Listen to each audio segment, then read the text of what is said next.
Es muy especial para mí porque, bueno, lo daba un docente que después fue compañero de trabajo, así que es un tema interesante. Pero ahí está.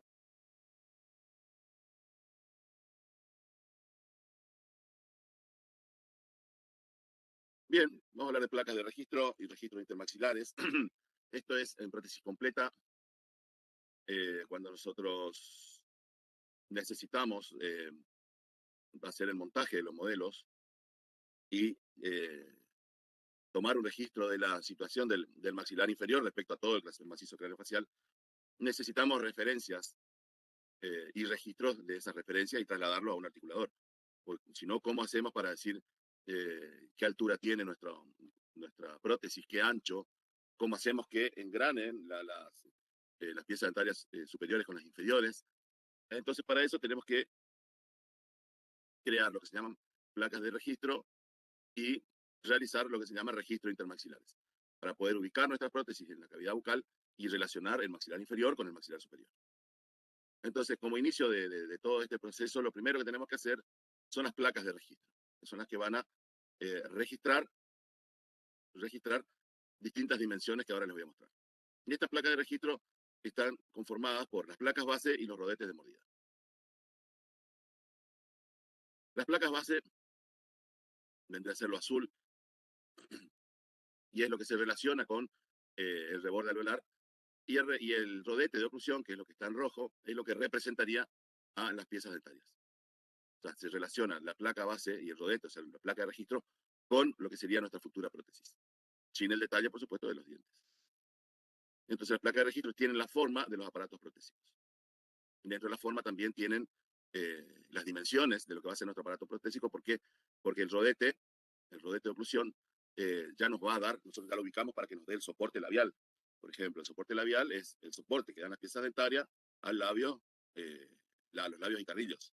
Que al desdentado total, ustedes habrán visto que es como que eso colapsa y se va para adentro. Entonces, el soporte labial y ya lo tenemos que buscar en los rodetes de oclusión. Los rodetes de oclusión se pueden confeccionar de dos maneras, con dos materiales, con Godiva y con cera. ¿Cuál es la ventaja y la desventaja de cada uno? Con Godiva la desventaja es que son complicados de confeccionar si uno no tiene la práctica suficiente. Y la ventaja es que no se deforman. Si el registro que nosotros tomamos va a ser siempre el mismo, va a ser fidedigno. Y los rodetes de cera tienen la ventaja de ser de fácil confección, pero tienen la desventaja que se deforman. Se deforman. Eventualmente, si toman mucho calor o si se les hace mucha fuerza, se deforman. Si no, no. Y los de Godiva se utilizan para el registro, para tomar los registros intermaxilares, y los de cera se utilizan para realizar el enfilado de nuestra futura prótesis. ¿Vamos bien hasta ahí? Uno nomás que me conteste para saber que estoy en línea. Sí, profe. Bien. Chicos, contesten uno. Entonces yo sé que no se me fue la señal de internet. Bien, seguimos. Estos rodetes de oclusión tienen una medida estándar a partir de la cual nosotros, una vez en boca del paciente, la vamos a ir adaptando a lo que nosotros necesitemos. ¿Está? Entonces, las medidas estándar de los rodetes de oclusión son: en el maxilar superior tienen 22 milímetros, de 20 a 22 milímetros en realidad, desde el fondo surco hasta el plano cruzal. Y en la parte posterior tiene una altura de 6 a 8 milímetros, pero acá desde el borde del base plate o de la placa base hasta el plano cruzal. El ancho en el sector anterior es de 3 a 5 milímetros y en el posterior es de 10 milímetros. Y en la zona vestibular tiene una inclinación de 65 a 70 grados que se correspondería con la inclinación de los 6 anteros superiores, de los incisivos superiores. Y esto tiene que ver a lo que les decía hoy del soporte labial. Esta inclinación ya empieza, esto ya empieza a esbozar lo que va a ser el soporte labial de nuestra futura prótesis en nuestro paciente. En el maxilar inferior, tiene una altura anterior de 16 a 18 milímetros y en el sector posterior se pierde directamente en la papila piriforme. El límite posterior se pierde directamente donde va terminando el base. El ancho de la zona anterior es de 3 a 5 milímetros y en la zona posterior es de 10 milímetros. La angulación, en este caso, del plano de oclusión con el plano, lo que sería vestibular o vertical, es de 90 grados, que se correspondería con la relación de los incisivos inferiores. Bien. Las placas base. La placa base es la placa, esta que ustedes ven acá en rosado, donde se va a ubicar los rodetes de oclusión. Tienen que ser delgadas, no interferir en los movimientos mandibulares, tienen que tener ajuste y estabilidad, es decir, debe estar bien adaptada al modelo porque eso lo vamos a llevar a la boca del paciente. Deben ser rígidas y no deformables. ¿Está? Las placas base están hechas de compuesto de modelar, también puede estar hecha de acrílico de auto termocurado o placas termoadaptadas en vacuum press. Nosotros en la facultad usamos las de Godiva y que las adaptamos con un mechero. Generalmente los laboratorios usan de compuesto de molar también y eventualmente con el que tiene alguna máquina y tiene la posibilidad, en el consultorio particular generalmente muchos usan las placas termoadaptadas. Todas son igual de buenas, igual de útiles. La placa base en el play inferior se adapta perfectamente al modelo inferior. Acá no lleva separador, sino que hay que poner un poco de talco nomás para que no se pegue. Y tiene forma de herradura o de U. La placa base superior tiene forma de trapecio y se adapta perfectamente al modelo superior. Se la coloca sobre el modelo, se flamea, se recorta y se adapta. Y luego se coloca el rodete. Y ahí tenemos un modelo, o sea, superior e inferior, con dos placas. Una de Godiva, una de Godiva superior, una de Godiva inferior, y la de cera superior y la de cera inferior. ¿Por qué así? Porque con la de Godiva tomábamos los registros intermaxilares y con la de cera realizábamos el enfilado. Bien. ¿Cómo se confecciona esto? Bueno, con el modelo tanto superior e inferior no se pone separador, sino que con talco, se pasa talco por el modelo y tenemos que tener una loseta y las placas base y la Godiva. Calentamos la placa base con el flameador, la apoyamos con el pulgar sobre la zona paratina, vamos a flamear los bordes, flameamos los bordes para adaptarlos perfectamente y con ayuda de una espátula de cera hacemos que penetren perfectamente, lo ubicamos en el fondo del surco, y entro bien todo al fondo del surco. Recuerden, esta ya sería el modelo, nuestro modelo definitivo, el que logramos después del encajonado. Sobre esto hacemos las placas base.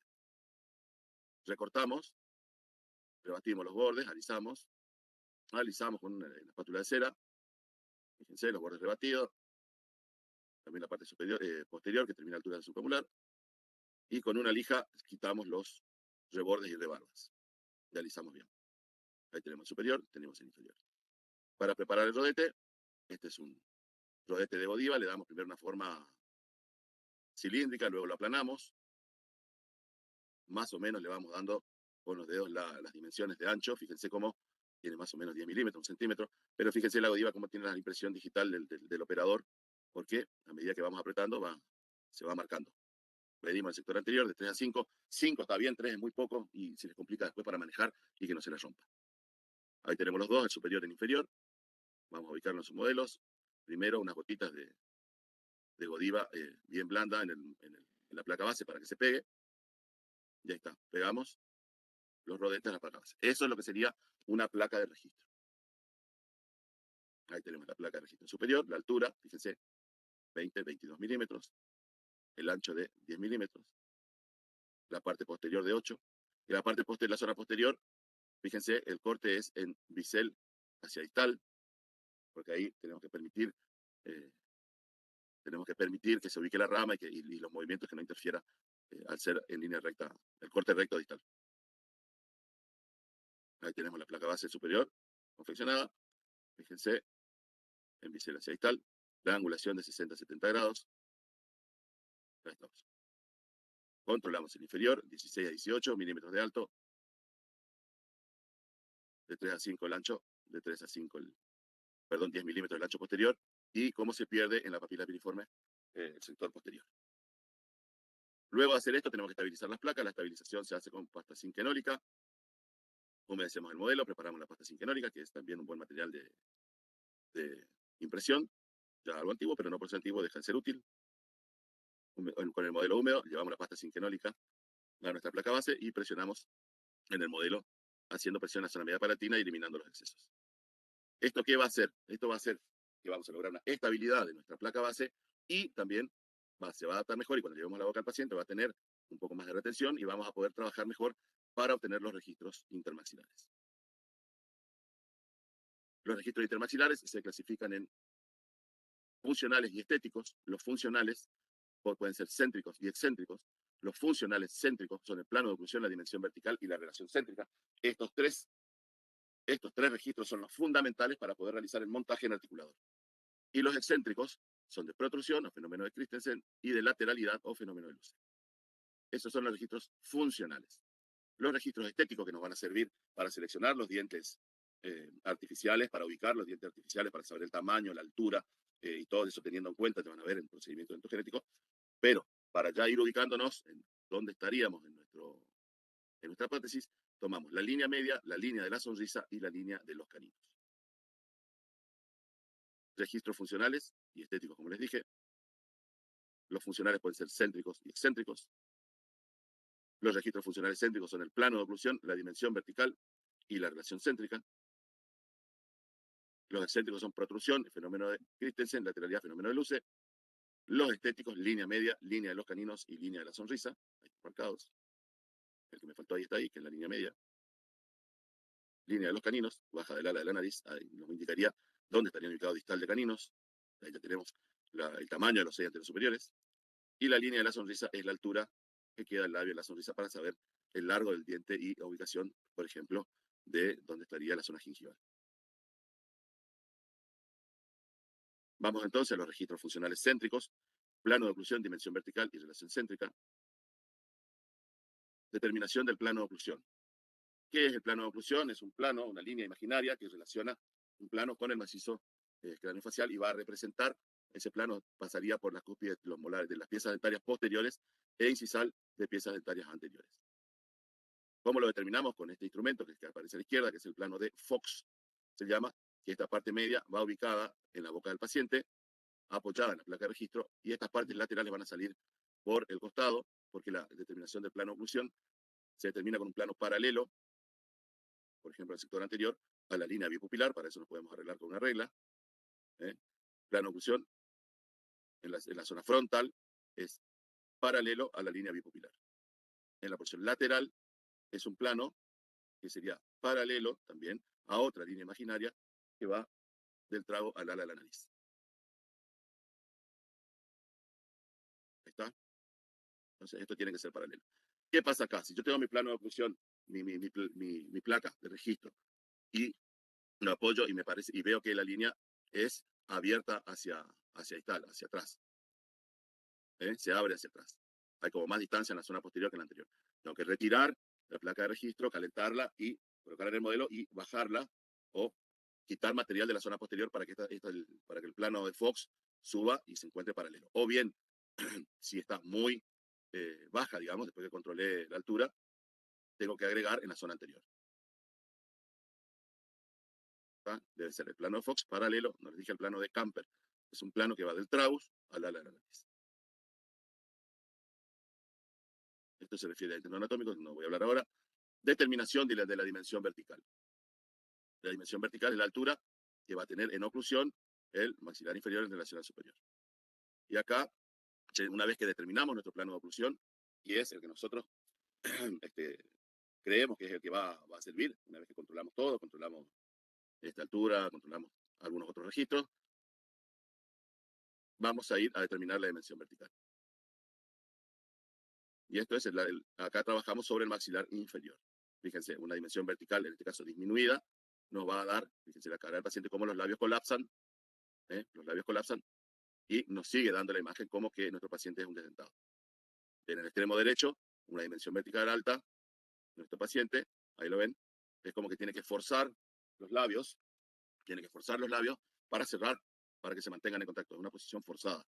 Y en la del medio, una dimensión vertical correcta, exacta, vamos a ver cómo nuestro paciente tiene una fascia relajada. ¿Ven? Comparen las tres, la de la izquierda está como colapsada, la del medio tiene una fascia relajada, y esta es la cara de mi suegra, tiene una fascia más forzada, que tiene que hacer fuerza para que los labios se descontacten. Bien. ¿Cuáles son los métodos para determinar la dimensión vertical? Método métrico y método fonético. Vamos a mirar el método métrico. El método métrico nos dice que la distancia entre el nacimiento del cabello, la glabela y la base de la nariz mentón, son todas iguales. O sea, nacimiento del cabello, glabela, base de la nariz son iguales, y base de la nariz, mentón, deben ser iguales. Y ahí les dice al costado menos 2 milímetros, que ya les voy a aclarar.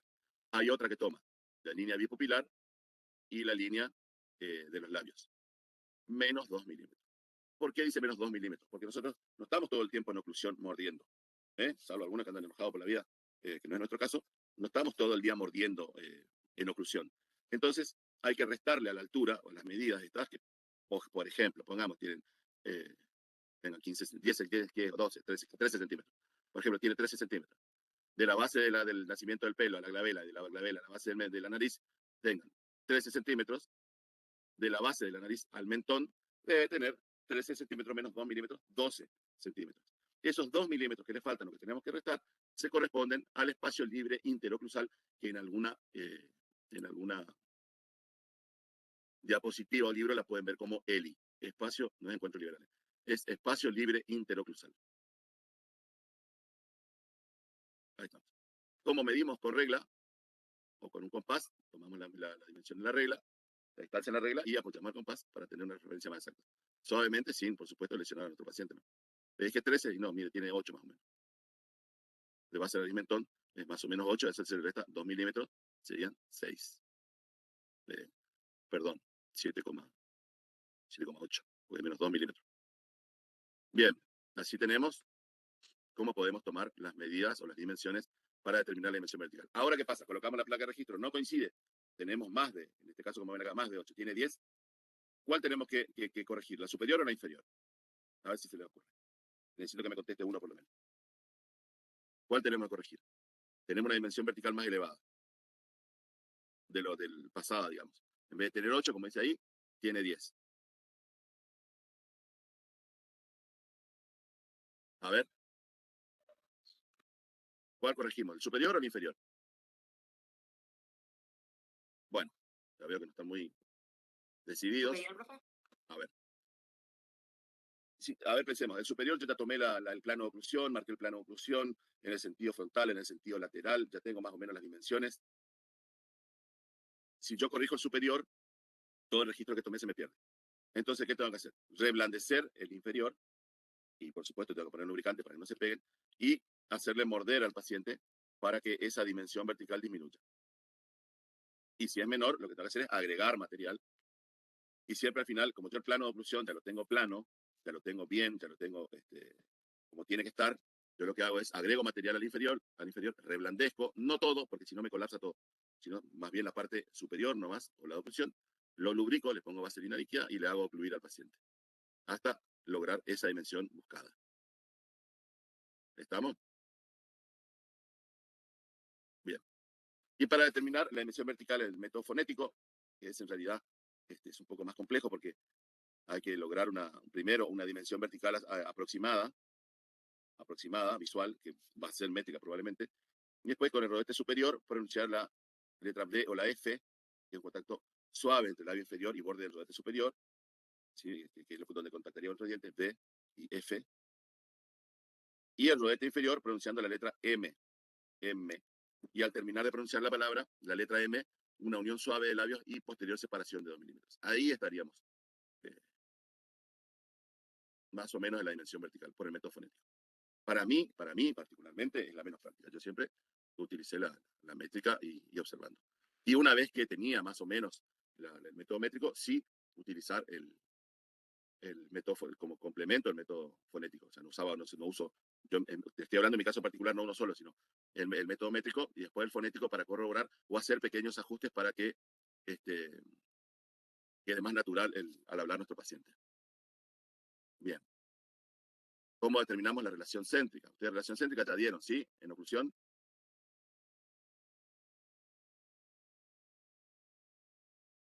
¿Dieron en oclusión relación céntrica?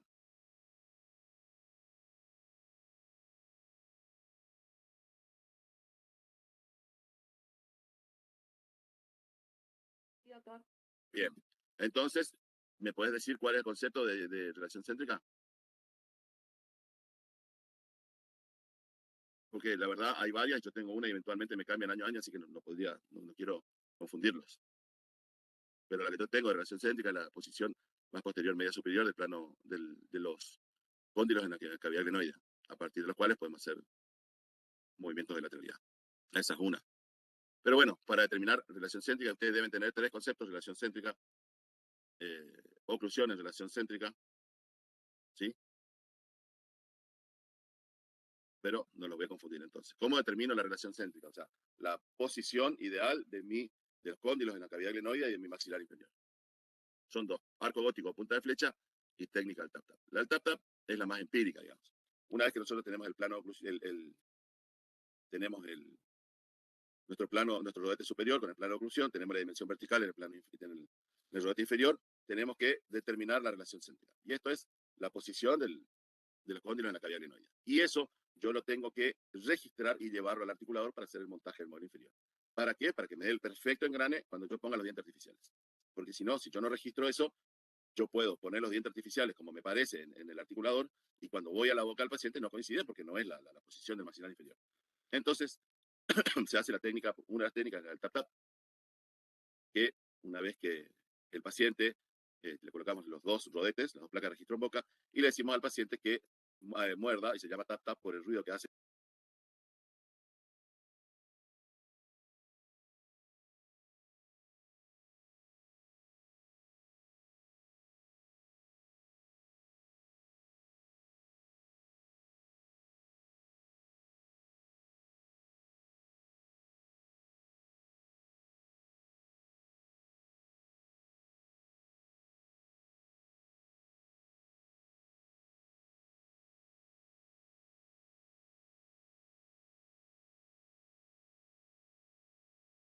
el rodete superior con el inferior, hace tap, tap, tap, tap, nos hacemos 3 marcas en el rodete superior y en el inferior, y donde esas marcas coincidan en la apertura y cierre de nuestro paciente 3 veces, le decimos que sostenga, y ahí engrampamos, le ponemos unas grampitas, son como unos alambres en U, en caliente, y sacamos los 2 rodetes, superior e inferior, unidos.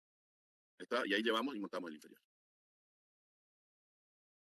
La punta de flecha tiene, se trata de, en los rodetes, un dispositivo especial que tiene una púa, una punta, en el rodete superior. Se ahuma el rodete inferior y se le dice al paciente que realice movimiento de protrusión y lateralidad. Protrusión y lateralidad. Y en la punta de la flecha donde se unen las rayas, ahí estaría ubicado nuestra relación céntrica. Ahí está, en el rodete inferior, fíjense, punta de flecha tiene, ahí está el tornillo dispositivo, se ahuma el superior, se le pone el rodete en la boca y se le dice al paciente que haga los movimientos de protrusión y lateralidad. Y en el centro donde se unen las puntas, ahí estaría ubicado nuestra relación céntrica. Fíjense, cuando se coloca el tornillo en el superior, va a estar en el superior, como queda la flecha marcada. Ahí en la punta de flecha estaría ubicado nuestra relación céntrica. También se puede poner por fuera del paciente, el tornillo arriba y la plaquita abajo. Tiene que permitir que contacten las placas, se le hace hacer los movimientos al paciente, y ahí estaría ubicada nuestra relación céntrica. Bien, entonces, la secuencia sería: vamos a montar el superior, para lo cual colocamos el modelo superior en la horquilla, lo pegamos con cera, la horquilla del articulador. Este modelo ya está estabilizado, rebasado. Llevamos a la boca del paciente, colocamos el arco facial con todos sus componentes, ajustamos todo, este es el tercer punto de referencia al Nation, hasta la horquilla, la boca del paciente, se ajustan todos los tornillos. Después, este dispositivo de ajuste inferior no se toca más, sino que sacamos el Nation, aflojamos los tornillos de arriba del arco facial, que son estos 3, retiramos, lo llevamos al articulador, cerramos sobre el articulador, y así quedaría para montar. Le agregamos el yeso de montaje, montamos el modelo superior, y una vez que tenemos montado el modelo superior, vamos a hacer lo que les dije: llevamos el modelo superior a la boca del paciente. Este paciente se determinó la relación céntrica por el método del tap-tap. Se le dijo, abre y cierra varias veces. Acá están las marcas en el rodete. Abrió, cerró, cuando a nosotros nos pareció que esa era la relación, engrampamos. Entonces ahí, en ese momento, nosotros sabemos la relación del maxilar superior con el inferior, y ahí nosotros sabemos que hagamos el articulado que hagamos en esta relación, llevamos a boca del paciente, el paciente va a ocluir y va a engranar. Si no, eso no va a pasar, porque si yo no engrampo acá y monto el inferior en la relación que a mí me parece que tiene que ser cuando voy a la boca del paciente, no va a coincidir la relación o el engrane del maxilar superior con el inferior con lo que a mí se me ocurrió. Entonces tengo que engrampar los modelos, ya sea por esta técnica o por cualquiera de las otras, engramparlos o unirlos y llevarlos unidos al articulador y lo tengo que dar vuelta. Tengo montado el superior, lo invierto para poder montar el inferior, el superior me queda abajo. Fíjense los modelos engrampados, ubico el modelo inferior unido al superior y le coloco el yeso.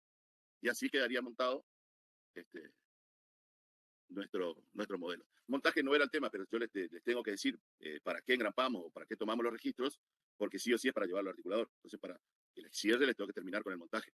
No es el tema de hoy, pero si no, es como que queda, ¿para qué hago todo esto? Ahí está, montado el inferior, invertimos nuevamente nuestro articulador montado superior e inferior. Y a partir de acá, nosotros podemos, vamos a, como les dije hoy, sacamos otro rodete, ponemos los de cera y empezamos el enfilado dentario, que es otro tema de otro teórico. Eso sí, traten de montar, no excederse con el yeso, solamente limítense a los modelos, no a todo el articulador y los modelos del paciente. Esto es solo a título eh, informativo como ejemplo, nomás, unas cositas que hacemos. Bien, ahí tienen la bibliografía de la cual pueden consultar y, como siempre, estamos en la cátedra a su disposición, estamos en el práctico, si quieren consultar a cualquiera de los docentes. Así que bueno, eso es todo por ahora. ¿Tienen alguna pregunta, alguna duda, alguna consulta? Juan, ¿algo que quieras agregar? No, no, perfecto, muy claro. ¿Alguien tiene alguna duda, chicos, respecto a la clase del día de la fecha? Hay cosas clínicas nomás que, obviamente, que cuando entren en la parte clínica y vean prótesis total removible, van a ir viendo cómo se van abordando determinados casos respecto a este tema. ¿Alguna duda, chicos? Claro,